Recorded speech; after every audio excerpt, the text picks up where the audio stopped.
So in question number 31, two large conducting sphere carrying the charges q1 and q2 are brought close to each other.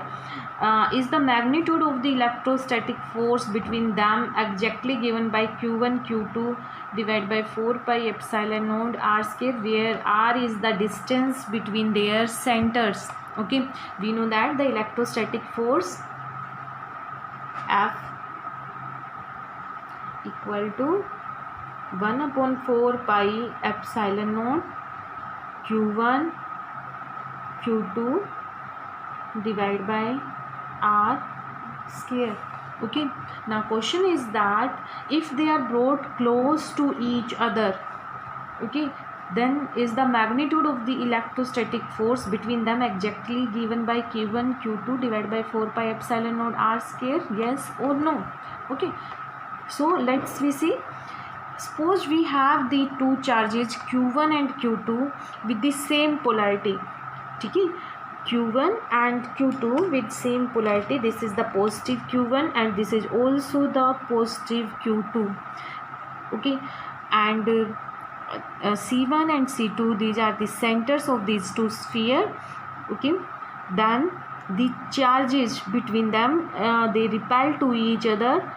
So distribution of charge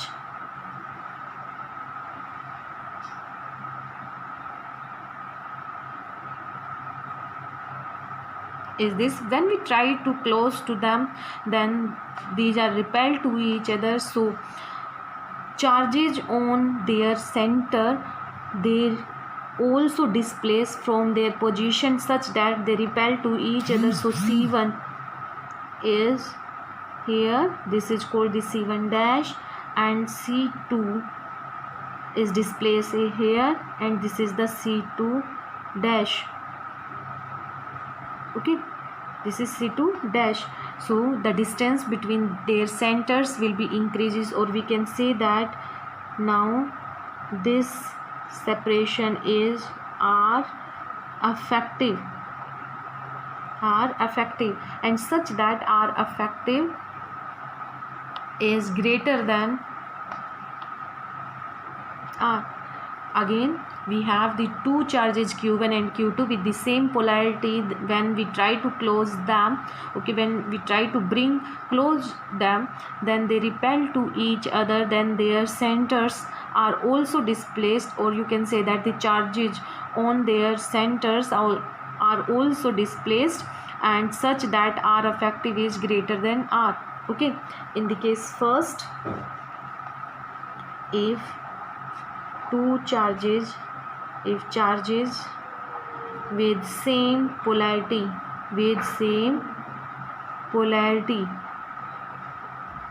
okay, then F equal to 1/4 pi epsilon naught q1 q2 divided by R effective whole square, which is greater, which is less than, sorry, because R effective is greater than R. So we write here this is less than 1/4 pi epsilon naught q1 q2 divided by R square. Okay, in the second case, if charges with opposite polarity,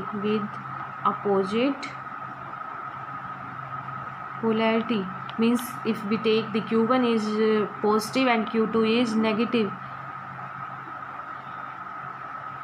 So now here we consider q1 is positive polarity and q2 with the negative polarity. Okay, when we try to bring them close to each other, then they attract each other, and charges you represent like this, and here this is negative, and their centers are also displaced from their position. Now we have this c1 dash, and here we have c2 dash. Okay, and then R effective will be decreased. R effective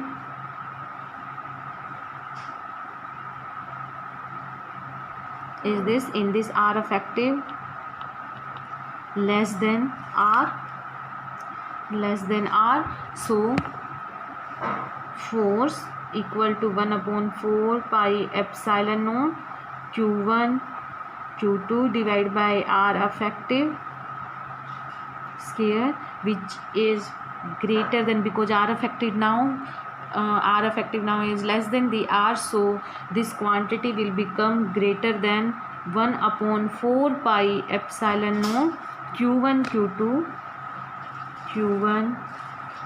Q2 okay, divide by R square.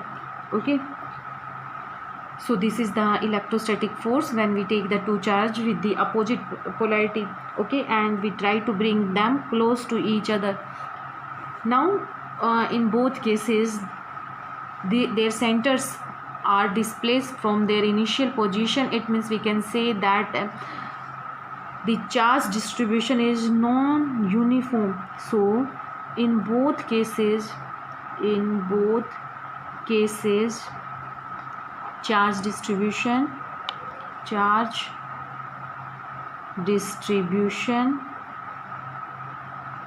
is not uniform.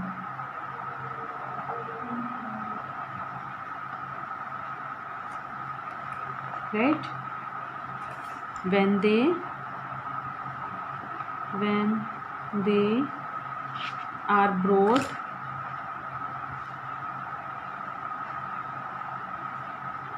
closer to each other,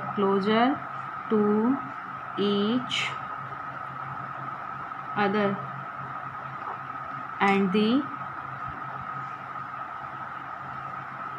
electrostatic force Fe will not equal to 1 upon 4 pi epsilon naught Q1 Q2 divided by R square. Okay, so this is the numerical 31 part A.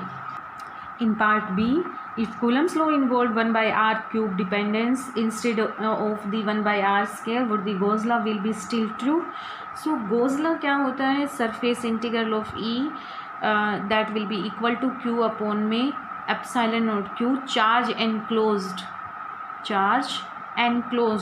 Okay, and here in the question F is inversely proportional to 1 by r cube instead of the 1 by r scale. देखिए E क्या होता है, we know that E equal to F upon q. ठीक है, if F is inversely proportional to the r cube it means आपका जो E होगा that is also inversely proportional to r cube. Okay, and in the Gauss law E dot ds in Gauss's law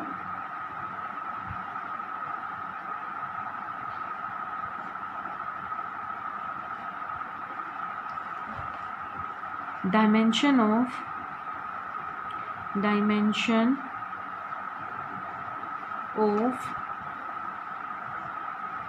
E dot ds, Gauss law dimension of a surface integral of electric field will not equal to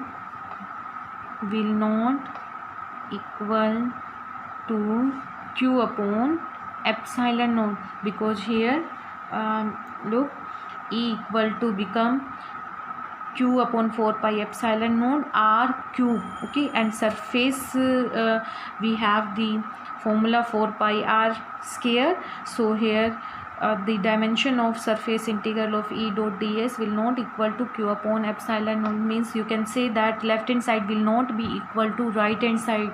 So left hand side not equal to right hand side, which is not possible,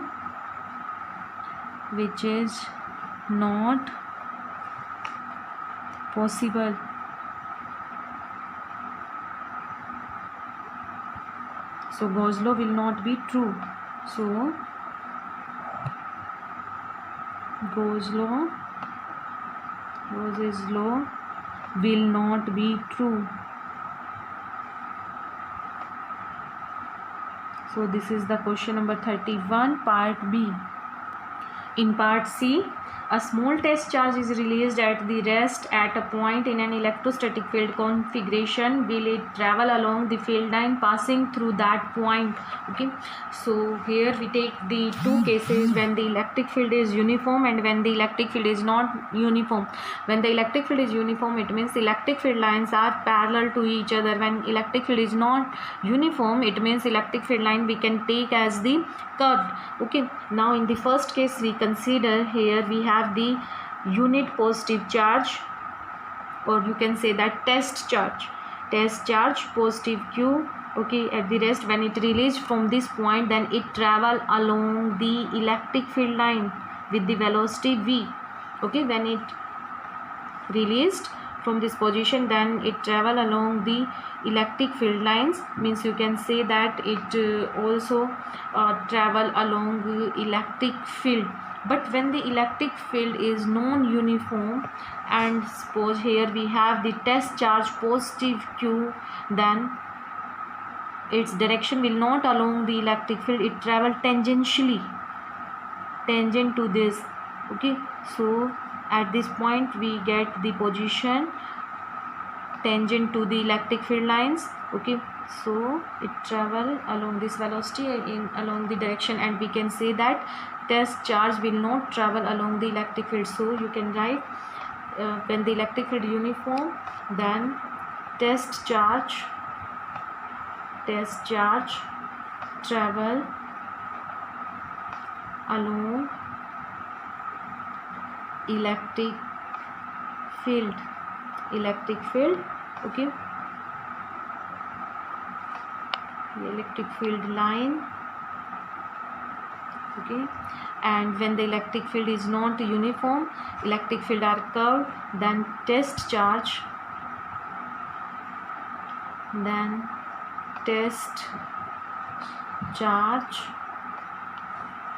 travel tangent to the electric field lines, right? This is the question number 31, part C. Now the part D. What is the work done by the field of a nucleus in a complete circular orbit of the electron? What if the orbit is elliptical? Okay, so in this we write electric field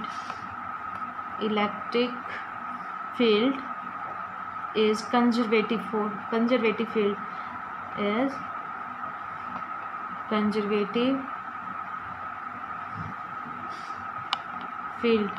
और क्यों है ये conservative? Because the electrostatic force क्या होते हैं? Conservative force होते हैं. यहाँ पर लिख भी सकते हैं because electrostatic forces are conservative in nature,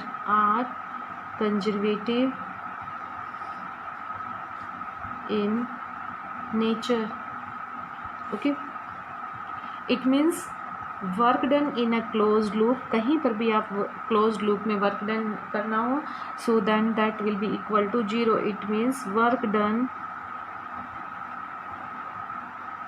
in a closed loop is always 0. ठीक है, because for the conservative field जो वर्क डन है that depend on the initial and the final position, not depend on the actual path travel to bring the test charge from one position to the another position, right. So work done क्या हो जाएगा in every case? आपका 0 हो जाएगा. Either it is in circular shape or in the elliptical shape. So this is the question number 31, D part. Now the part E, we know that the electric field is continuous across the surface of a charged conductor. Is the electric potential also discontinuous there? Okay, so theory के part में हमने किया हुआ है when we take a non-conducting charge sphere, then the electric field variation is represented by this. Inside the sphere we have the electric field lines like this. In this electric field lines is gradually increase, electric field is gradually increased, and then on the surface it has the maximum value is given by the k q divided by r ka square, and then it will be decreases as the E is inversely proportional to 1 by r square. Okay, inversely proportional to 1 by r square, right? And when we take the conducting charge sphere, then inside the conductor we know that the electric field equal to 0. ठीक है, electric field क्या होता है, 0 होता है up to the surface, and at the surface it has the maximum value E equal to k q divided by r naught square. Okay, so यहाँ पर भी आपका k q r naught square, और यहाँ पर क्या हो जाएगा आपका k q divided by r square. Okay, and then it gradually decreases as the electric field is inversely proportional to r square, right? So this is the electric field variation with respect to r. But in the potential, for the non-conducting charge sphere, potential is given by v equal to k q divided by r, right? So it has the inversely proportional to the r. For the non-conducting charge sphere we have the variation of potential with respect to r represented by this. ये सारी चीज़ें हम लोग theory के part में कर चुके हैं. In the conducting charge sphere आपका E जो है वो 0 होता है, बट पोटेंशियल जो होता है ये आपका यहाँ से सरफेस तक क्या हो जाएगा, constant, and then it is inversely proportional to r. अब इसके लिए अगर हम लोग इस तरह से भी समझ सकते हैं कि if we have a metal or the conducting sphere, okay, then charge reside on the surface. So inside this conductor E equal to 0, but potential जो रहता है आपका वो कांस्टेंट होता है, constant. But as we talk about the outside, electric field line is represented like this.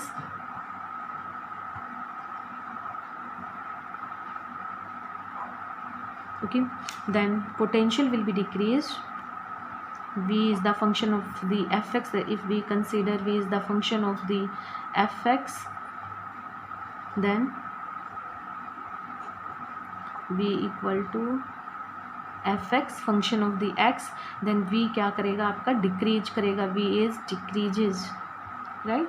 So potential आप क्या कहेंगे कि potential in this that will be up to the surface of the charge conducting, it remains the constant, and then it decreases as the potential is inversely proportional to r. Okay, so you will explain this.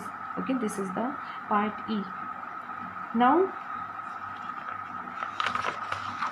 the part F. In the part F, what meaning would you give to the capacitance of a single conductor? Okay, single conductors के लिए आप लोग what would you give the capacitance? Okay, किस तरह से आप उसको represent करेंगे, उसकी कैपेसिटेंस को किस तरह से रिप्रेजेंट करेंगे. देखिए हमारे पास सपोज कीजिए कि यहाँ पर एक सिंगल चार्ज कंडक्टर है. Here we have the positive q charge, positive q charge, and also we know that at the infinity we have the electrostatic potential energy equal to 0. So here we consider the another charge, we have the negative q charge at infinity, So now we have the two opposite charge which has the separation between them infinite. So we can say that here the other plate of this capacitor, other plate of such capacitor is at infinity, right? So this is the part F. Now the G part.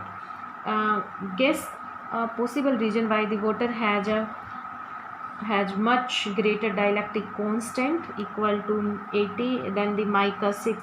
Okay, dielectric constant K water is 80 and K mica equal to 6. देखिए dipole moment जो होता है, dipole moment of water is very very greater than dipole moment of mica. Dipole moment of mica.